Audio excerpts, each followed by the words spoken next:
What up, though, y'all? It's Chris, broadcasting to you from the D. It's another feel-good day here in the Motor City. Unfortunately, I can't say the same about Philadelphia, man. Philly's a great city, man. I hate to hear a lot of the stuff that I be hearing coming out of there, man, because I think Philly is such an awesome city. But apparently they had this shooting at a rec center on the west side of Philly, man. 5 people, innocent, were shot. 4 of them were kids. Now this sticks out to me because when I was young, when I was a teenager, 13, 14, 15, there were a couple rec centers that I used to go to that I absolutely loved. We were there.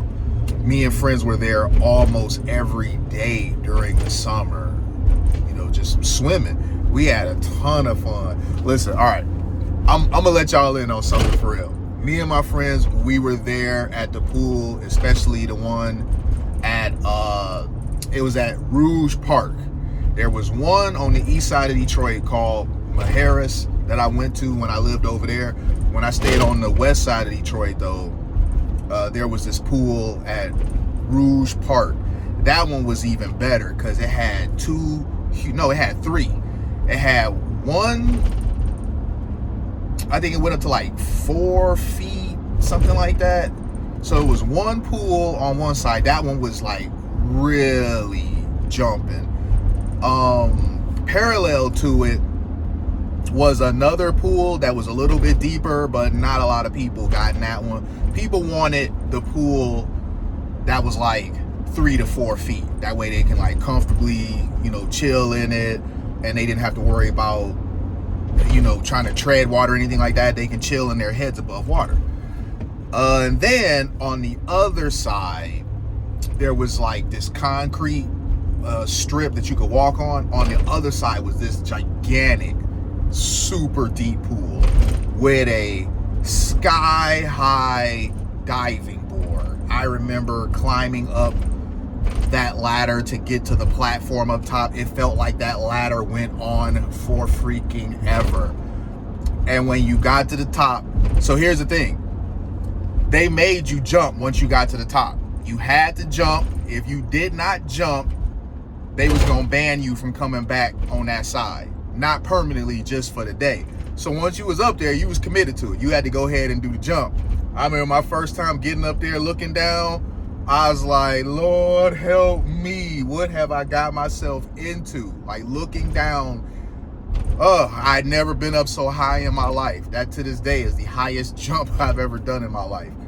But the thrill you got from jumping up there was amazing. So I got addicted to it because once you did it the first time, all right, it's all good. I know what to expect now. It's still a little scary every time, but it's thrilling. It's not the fear of the unknown like it is going up there the very first time.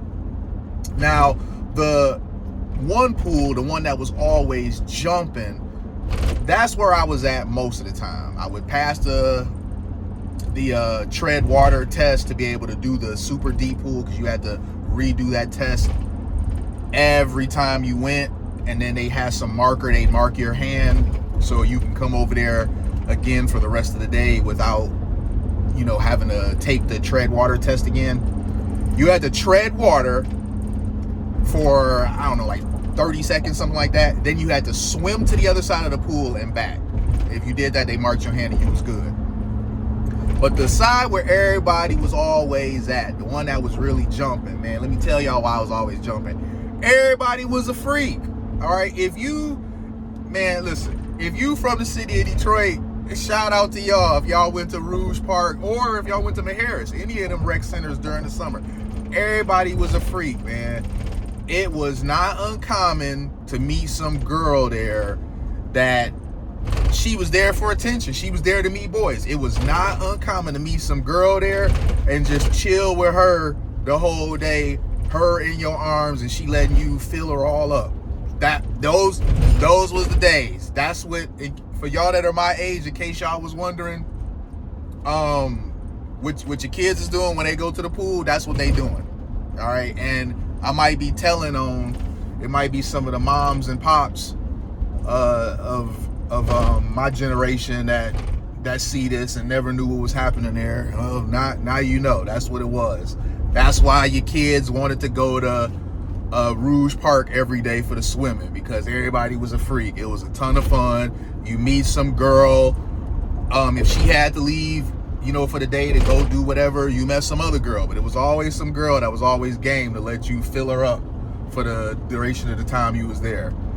Good fucking time. So yeah, I was about that rec center life, man. So when I hear about this, it saddens me, because it's like, damn, man, this is what it's come to. You're not even safe at the damn local rec anymore.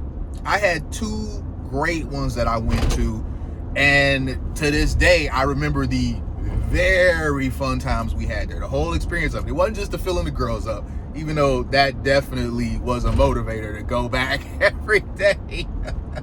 But it was so much fun. Those hot ass summer days in the 90s, man, they were unlike anything else, man. Shout out to the 90s. Those of us born in the 80s and lived through the 90s, I remember how awesome the 90s were.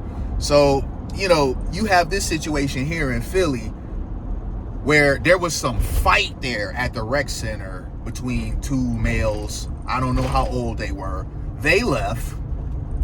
And then later on, there's some shooting there between 2 others. It's unclear whether the shooters were the guys who had gotten to it earlier or not. I think that would be kind of silly to where y'all beefing and then y'all come back to the space that y'all was beefing at to then have a gunfight. That's just kind of weird. So 4 kids were hit. That's just ridiculous, man. You got to be scared to simply drop your kids off at the rec center, man. For real. That just wasn't a thing when I was coming up. Now, did kids fight or whatever at the rec center? Yeah, there was some fights between, a few girls or a few guys here and there, but it was really uncommon. Everybody was just there to enjoy the good time. I'm telling you, man, the 90s at a rec center was a total vibe. You had pools, you had the basketball court. I mean, it was just, for the most part, everybody just wanted to have fun and enjoy their summer, enjoy their time being out of school. It wasn't like how it is now, man, where you can't go anywhere. It's gonna be some knucklehead. And the news showed a picture of the alleged shooter. And now I've been hearing multiple black content creators say that it's always somebody with some dreads, some dreadhead or whatever. And I really didn't want to believe that stereotype, but man, yeah, that stereotype is starting to seem extremely freaking accurate, because it was a dreadhead in this case too. So even though I don't like stereotypes, if there's truth to it, if you keep seeing the same pattern of behavior from the same type of individual over and over and over, you can't really ignore that this is a thing. So the guy, he was yet another dreadhead, YN, that's out here just doing stupid stuff. Like, why are you walking around with a firearm? Why are you using it at a rec center of all places? Just stupid. And why don't you have the thinking, the critical thinking skills of being like, if I use this is going to drastically affect the trajectory of my life from this moment. It's like they just don't have the ability to look ahead to see, if I pull this out and I use this, and whether I unalive somebody by mistake or on purpose, this is going to greatly impact the trajectory of my life from here. That really kept me in check when I was younger. That keeps me in check now. I'm not out here trying to crash out over no dumb stuff. So they looking for the person. I hope they find them sooner rather than later. If it's worth reporting on, I'll make another video follow up on it. But man, it's just ridiculous that this is what it is. that they open a rec center up, they open pools up. The kids are supposed to be there to be out of trouble. The whole point in going there is to stay out of trouble and not the trouble coming to find you there. That's crazy. I'm gonna leave it there though, you guys. Hit me with a like if you like what I do. Hit me with a sub if you like what I do. Hit me in the comments. I'm gonna holler at y'all. Peace.